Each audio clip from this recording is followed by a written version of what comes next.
My hands trembled as I stared at the two identical teacups on the kitchen counter. Rebecca had just left the room, and Jake's warning text still glowed on my phone screen. "Grandpa, don't drink what Mom gave you." At 72, with early Alzheimer's clouding my days, I thought I was losing my mind. But as I reached for the cups, ready to switch them, I realized my grandson might have just saved my life. My name is Harold Winters, and at 72 years old, I thought I knew what confusion felt like. 6 months ago, a doctor told me I had early-stage Alzheimer's disease. The words hit like a freight train. My late wife, Margaret, had always been the one with the sharp memory, keeping track of anniversaries and birthdays while I focused on engineering blueprints and mechanical problems. Now, here I was, a widower with a $2 million estate, supposedly losing my mind piece by piece. But that evening in March changed everything. I was sitting in my favorite leather armchair, the one Margaret picked out 15 years ago, watching my daughter-in-law Rebecca approach with my evening tea. She carried that delicate porcelain cup like it was medicine, which I suppose it was. Her smile never quite reached her eyes, and she spoke to me in that voice people use with toddlers. "Here's your chamomile tea, Harold. It'll help you sleep better." This ritual had become routine over the past 2 months since I'd moved in with my son David's family. Well, David was hardly ever here. Always traveling for work, leaving Rebecca to take care of the old man. Makes sense, right? Except something felt wrong about the whole arrangement. My phone buzzed as Rebecca handed me the steaming cup. A text from my 16-year-old grandson Jake made my blood freeze. "Grandpa, don't drink what Mom gave you." The cup trembled in my hands, but not from age or disease. Fear does that to you? Rebecca was watching me carefully, that fake, concerned expression plastered on her face. "Go ahead, Harold. Drink up while it's warm." Her voice carried an edge of impatience she tried to mask with sweetness. The woman had been documenting my episodes with her phone, always positioned just right to catch me at my worst moments. And here's the weird part. Those worst moments always seem to happen after tea time. Jake's warning text glowed on my screen like a lighthouse in fog. My grandson had been suspicious for weeks, though I hadn't realized it until that moment. The kid was sharp, sharper than adults gave him credit for. He'd noticed things. His mother's excitement after my bad days, her secret phone calls with lawyers, her sudden interest in power of attorney procedures. I lifted the cup to my lips, pretending to take a sip while Rebecca watched. Then I excused myself to the bathroom, dumping the entire contents down the sink. When I returned, she seemed satisfied, already planning tomorrow's activities in that patronizing tone I'd grown to despise. But something remarkable happened that night. My head stayed clear. The usual fog that rolled in after evening tea never appeared. Instead, I lay in bed, remembering conversations I wasn't supposed to recall, piecing together fragments of Rebecca's true intentions. Let's not forget the medical appointments I apparently agreed to but couldn't remember, the legal documents being prepared without my knowledge, the doctor she'd found who was willing to declare me incompetent for the right price. The next morning, Rebecca seemed genuinely surprised when I demonstrated coherent thinking, asked her specific questions about my medication schedule, mentioned details from our conversation the previous week. Her carefully constructed facade cracked just enough for me to see the calculation behind her concern. That's when I knew Jake had saved my life with that text message. My grandson and I began communicating in secret, using careful text exchanges to share information. He revealed weeks of suspicious observations, his mother researching my financial accounts, staging elaborate scenarios to demonstrate my confusion to neighbors, increasing the strength of my evening tea when she thought I wasn't paying attention. Rebecca had been systematically drugging me, documenting the results and building a case for my mental incompetence. Once she gained control of my estate, well, the rest would be history. The question wasn't whether I could prove her scheme, it was whether we could turn the tables before her final move. Working with Jake felt like running a spy operation from inside enemy territory. The kid had inherited his great-grandmother Margaret's sharp mind, thank goodness. We developed a system using deleted message apps and careful timing. Rebecca thought she was dealing with a confused old man and a typical teenager glued to his phone. Boy, was she wrong. Jake revealed disturbing details during our secret communications. His mother had been photographing my confused moments for weeks, building what looked like a medical portfolio.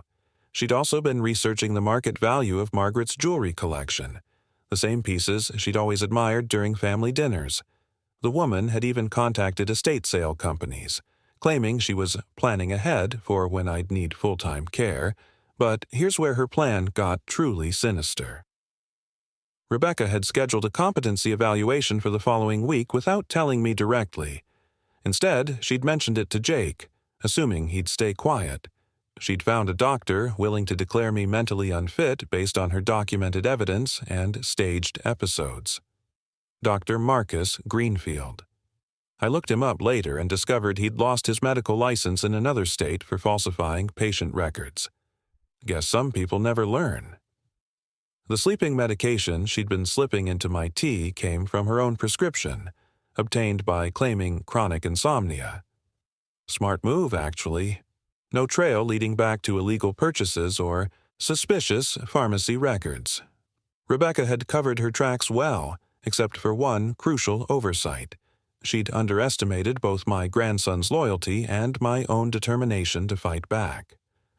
My son, David, called that Tuesday, his usual weekly check-in from whatever business trip kept him conveniently absent. I tested the waters, mentioning feeling unusually clear-headed recently. His relief was obvious through the phone. "That's wonderful, Dad. Rebecca said you've been having more difficult days lately." There it was. She'd been feeding him lies, too, preparing him for the inevitable news that his father needed professional care. David's guilt about leaving me with his wife made him eager to believe her reports. Why would he question the woman sacrificing her time to care for his aging father? Then came the weekend that changed everything. Rebecca announced she was increasing my medication schedule. "Dr. Peterson thinks you need something stronger for the evening anxiety," she explained, holding a larger cup of tea than usual. The woman was getting desperate, pushing harder because the competency evaluation was only days away. Jake texted me from upstairs. "She added extra stuff tonight. I saw her crushing pills in the kitchen." This was it. Rebecca was making her final move, and we had to act fast. The plan we developed was risky, but necessary. We'd switch the teacups and record her reaction when she experienced the effects of her own poisoning scheme. Jake would position his phone to capture everything while I prepared for the performance of my lifetime. But first, I needed to understand exactly what Rebecca had been giving me. Jake managed to photograph the pill bottles hidden in his mother's bathroom cabinet. Zolpidem, lorazepam, and something called risperidone, a powerful antipsychotic that explained my worst episodes of confusion. The woman wasn't just making me sleepy. She was literally scrambling my brain chemistry to create symptoms that looked like advancing dementia. Margaret would have been furious. My late wife had zero tolerance for people who preyed on the vulnerable, and here was her own daughter-in-law systematically destroying her husband's mind for money. The irony wasn't lost on me. Rebecca's greed had made her sloppy. She'd documented everything so thoroughly to build her legal case that she'd created a perfect trail of evidence against herself. Every photo, every staged episode, every communication with corrupt medical professionals, it all painted a clear picture of elder abuse and fraud. Jake discovered something else disturbing while snooping through his mother's computer. Rebecca had been researching my life insurance policies and the terms of Margaret's will. She'd even calculated the potential value of selling our family home, factoring in current market prices and renovation costs. The woman had turned my decline into a business plan. Wednesday evening arrived with unusual tension in the house. Rebecca seemed more anxious than usual, checking her phone frequently and making hushed calls from the kitchen. She was coordinating something, though I pretended not to notice her increased nervousness. Jake positioned himself strategically in the living room, phone ready to record. We'd practiced the timing carefully. Rebecca always brought my tea at exactly 7:30, stayed to chat for precisely 5 minutes, then left to clean up the kitchen while I supposedly drank it. Tonight would be different. She approached with her usual fake smile, carrying the cup like a weapon disguised as kindness. "Here's your evening tea, Harold. I made it extra special tonight." The woman actually winked at me, confident in her impending victory. "Thank you, dear." I accepted the cup with trembling hands, playing the part she expected. "You're so good to me." Rebecca settled into the chair across from me, phone discreetly positioned to capture what she assumed would be my final coherent evening. "I've been thinking, Harold, maybe it's time we discussed some practical matters about your care." Translation: time to sign over everything while you're still legally capable. "What kind of practical matters?" I asked, stalling for time. "Well, managing your finances has become complicated. David and I think it might be easier if someone else handled those responsibilities." Her voice carried that patronizing tone I'd grown to hate, just temporarily, of course, until you're feeling better. "Until I'm declared incompetent," she meant. The kitchen timer chimed.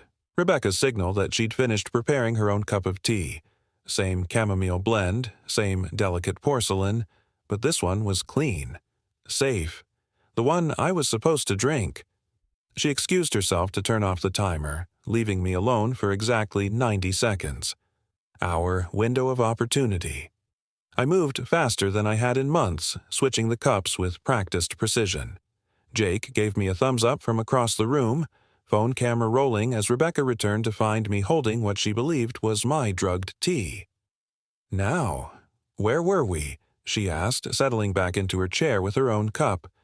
"You were explaining how you'd handle my finances." I raised the cup to my lips, pretending to drink while she did the same with hers. The woman actually smiled as she swallowed her first sip. "Justice," Margaret always said, "has a way of finding people who deserve it." Within 20 minutes, Rebecca's confident smile began melting like ice cream in summer heat. She'd taken 3 full sips of what she thought was my harmless chamomile tea. Now she was blinking slowly, her words starting to slur just enough for someone paying attention to notice. Jake kept his phone steady from across the room while I maintained my act of confused elderly man. "Harold, I think I might be getting tired," Rebecca mumbled, setting down her cup with less coordination than usual. The irony was delicious. For months, she'd watched me struggle with these exact symptoms, documenting every moment for her legal case. "Really?" I asked innocently. "That's strange. You're usually so energetic in the evenings."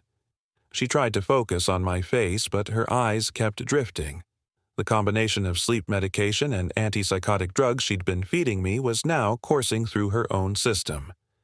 Rebecca attempted to stand up, swayed slightly, then sat back down hard. That's when I dropped the act. "Having trouble concentrating, dear?" My voice carried none of the confusion she'd grown accustomed to hearing. Sharp, clear, completely lucid. Rebecca's drug-clouded brain took several seconds to process the change in my tone. "Harold, what did you say?" "I asked if you're having trouble concentrating. You know, the same way I've been having trouble every evening after drinking the special tea you've been preparing for me." The woman tried to shake her head clear, but the medication was winning. Her pupils were dilated now, and she kept touching her forehead like she couldn't understand why her thoughts felt so fuzzy. Jake stopped recording and moved closer. "Mom, how are you feeling?" Something's wrong," she whispered, then looked at me with growing alarm. "Harold, why are you talking like that? You sound like I don't have dementia?" I finished her sentence. "Like my mind is perfectly clear?" "Because it is, Rebecca. It has been for weeks now, ever since Jake warned me about what you've been putting in my tea." The color drained from her face faster than the coordination was draining from her limbs. "Jake, "Would you mind getting your mother's purse from the kitchen counter?" I asked my grandson. "I think we'll find some interesting items inside." Rebecca tried to protest, but her words came out jumbled. The same chemical fog she'd been subjecting me to was now wrapping around her brain like a thick blanket. She watched helplessly as Jake returned with her leather handbag. Inside, we found everything we needed: bottles of prescription medication that didn't belong to her, photographs of me during my worst episodes, carefully cataloged by date and severity, printouts of legal documents transferring power of attorney, even receipts from her meetings with Dr. Greenfield, the disgraced physician who'd agreed to declare me mentally incompetent. "Quite a collection," I observed, spreading the evidence across the coffee table. "You've been busy building your case against my mental capacity."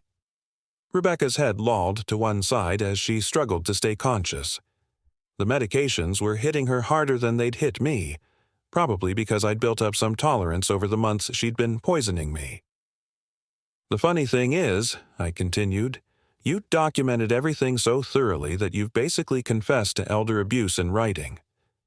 Jake held up his phone. "And we've got the whole conversation recorded, including you admitting to drugging. Grandpa." Wait, had she actually admitted it out loud? In her drugged state, Rebecca had been mumbling responses to my accusations, and apparently she'd confirmed more than she realized. I called my son, David, first. "You need to come home immediately. Your wife has been systematically drugging me for months, and we have proof." David's shock was audible through the phone, but he didn't argue. Something in my voice, the clarity Rebecca had been trying to destroy, convinced him this wasn't a confused old man making wild accusations. Next call went to the police, then to a lawyer I'd secretly consulted the previous week. By the time the authorities arrived, Rebecca was barely coherent. She kept trying to explain that I was the confused one, that I had Alzheimer's, that none of this made sense, but her slurred speech and disorientation painted a very different picture. The evidence was overwhelming: illegal medication, forged documents, recorded confessions, and a victim who was clearly much more mentally capable than his medical records suggested. Rebecca's scheme had backfired spectacularly. Her own medicine had become the final proof of her guilt. Justice served with a side of poetic irony. Margaret would have appreciated that. When David finally arrived home 2 hours later, he found his wife slumped in a chair, barely able to form complete sentences, while his supposedly demented father calmly explained the entire scheme with perfect clarity. "Dad, you sound completely normal," David whispered, staring at me like I'd risen from the dead. "That's because I am normal. Well, mostly." I chuckled despite everything. "I do have early Alzheimer's, son, but your wife has been making it look 10 times worse by drugging me every night for months." The police detective, Officer Martinez, examined Rebecca's collection of evidence against me. Pills, photos, forged documents, receipts from that crooked doctor. She'd built such a thorough case for my incompetence that she'd accidentally created an airtight case against herself. Rebecca kept mumbling protests through her chemical haze. "He's confused, has dementia, doesn't know what he's saying." "Ma'am," Officer Martinez replied, "you're the one who can barely speak right now." Jake showed the detective his phone recording. Rebecca's slurred confession was crystal clear, even if she wasn't. The kid had captured everything, including her admission to helping Harold sleep better with special ingredients. David couldn't stop apologizing. His work trips suddenly seemed less important than the fact he'd left his father with someone who'd been slowly poisoning him. "I trusted her completely. She said she was taking care of you." She was taking care of me, all right. Taking care to steal everything I own. The paramedics checked Rebecca's vital signs while Officer Martinez read her rights. Hard to arrest someone who keeps falling asleep mid-sentence, but they managed. Dr. Greenfield got picked up the same night. Turns out, when you're already under investigation for medical fraud, helping someone fake dementia symptoms isn't your smartest career move. Rebecca's plan had one fatal flaw. She'd assumed a confused old man and a teenage boy couldn't outsmart her. Wrong on both counts. 3 months later, I'm still living with David and Jake. My son works from home now, and my grandson and I have become quite the detective team. We've even started helping other families who suspect elder abuse. My Alzheimer's is real, and some days are harder than others. But at least now when I'm confused, it's the disease, not some greedy woman trying to steal my life. Rebecca's serving 18 months for elder abuse and fraud. Her cellmate probably makes better tea than she did. Jake got a college scholarship for his quick thinking. Heroes come in all ages, apparently. And me? I'm exactly where I belong, surrounded by people who actually love me. Margaret would be proud.